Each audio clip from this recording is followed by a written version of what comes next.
Quand on pense à la violence entre partenaires, on imagine souvent des coups, des cris, de la violence physique. En réalité, elle se manifeste souvent par des comportements plus discrets. La notion de contrôle coercitif permet de rendre visibles toutes les formes que prend la violence entre partenaires, même les plus subtiles. En Belgique, le contrôle coercitif est défini légalement depuis 2023 par la loi Stop Féminicide.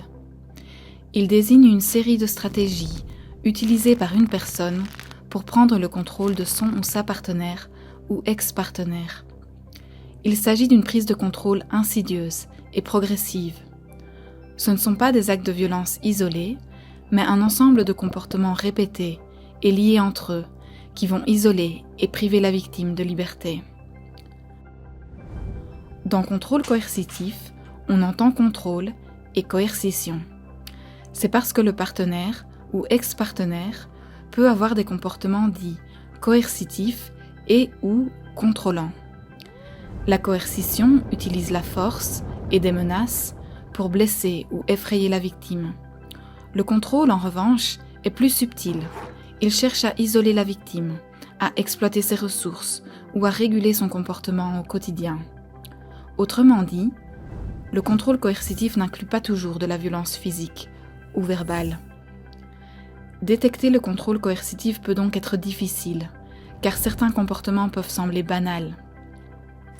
Décider seul comment l'argent est dépensé au sein du couple, refuser d'inviter certains proches à la maison parce qu'on ne les aime pas, demander que ses messages soient répondus en moins de 5 minutes, être jaloux des amitiés de l'autre avec ses proches, critiquer la manière dont sa partenaire s'habille, demander à sa partenaire de toujours partager sa localisation pour pouvoir la contacter en cas d'urgence, ou demander d'avoir accès à son téléphone et ses messages.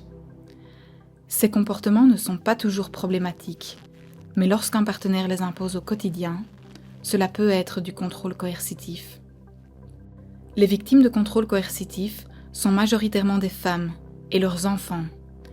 Cela peut toucher n'importe quelle femme, quel que soit le niveau de scolarité, l'âge, le statut socio-économique ou l'appartenance ethnoculturelle.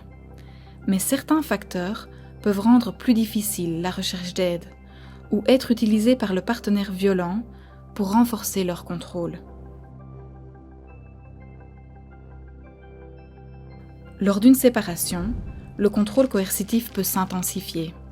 C'est un moment où le risque de violence grave augmente. Le partenaire violent peut passer d'une intention de contrôle à une intention de destruction. Mieux détecter le contrôle coercitif permettrait de prévenir les féminicides intimes. La plupart des féminicides commis par un partenaire sont précédés par des comportements de contrôle coercitif, souvent sans violence physique. Après la séparation, les victimes qui ont des enfants font face à des difficultés supplémentaires.